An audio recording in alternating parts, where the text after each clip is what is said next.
thanks so much for stopping by. I'm making an anniversary card using Anna's Garden Cards and Embellishments. It's on the Cricut Design Space.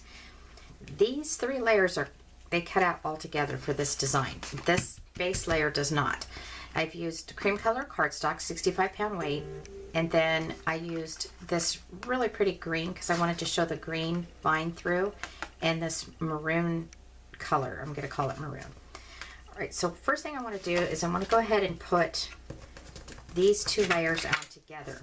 Now, a word from the wise, if you are doing any sort of intricate cuts like this, make sure that you have a fresh blade in there and that you have told the Cricut the correct paper type. Just put a little wiggle up here too. That nozzle's too big, because with intricate cuts it won't cut it very well if it's not a fresh needle. I went ahead and cut it anyway. I saw it happening as it was cutting, that it wasn't really cutting through the paper, and there was a couple of spots that were tearing, but I thought, oh, I'm just gonna go ahead and make the card anyway, and hopefully it won't be too bad, which it wasn't.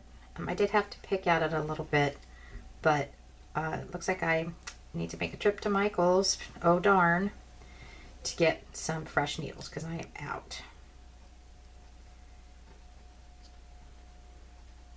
I need to start keeping track of when I replace the needle and how many projects I do, I guess, because in my mind I'm thinking I just changed the needle, but maybe not.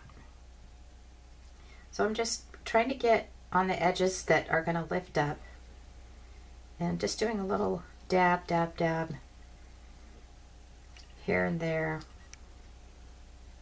And once I put it on the green layer, if there's little pieces that are lifting up, I can just lift it up and fix it. It's not a big deal. All right, let's put this green on. Trying to keep my fingers out of the glue. I'm going to lay it down, and then I'm just going to pick it up here, make sure that it's all lined up. Then I'm just going to give it a little bit of help to flatten down. It looks like I got all the pieces that I wanted to. I'm not going to push down too hard. I don't want that glue to ooze out so you see it through those pretty leaves.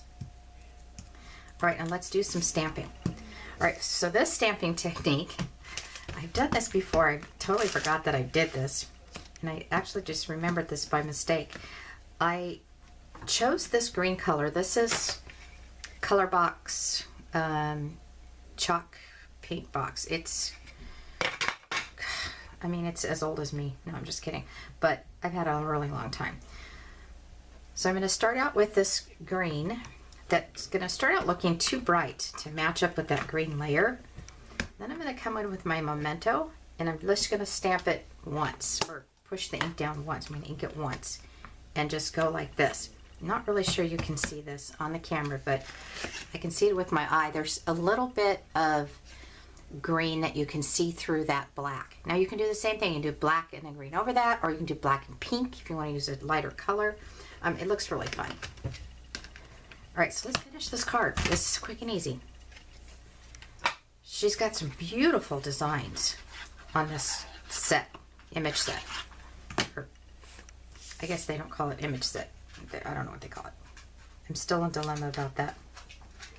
Now that it's on the Cricut Design Space, is it a cartridge or is it an image set? All right, so you've got a little bit of that burgundy that's popping through there behind it. And then by this being the same color as this, you've got a little bit of that separation, but the layering is just so beautiful.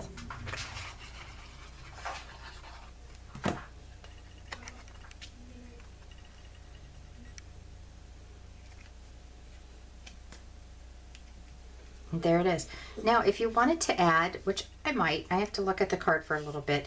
If you wanted to add little bling here and there, tiny little crystals, that would even make it, even more, with more texture and more design.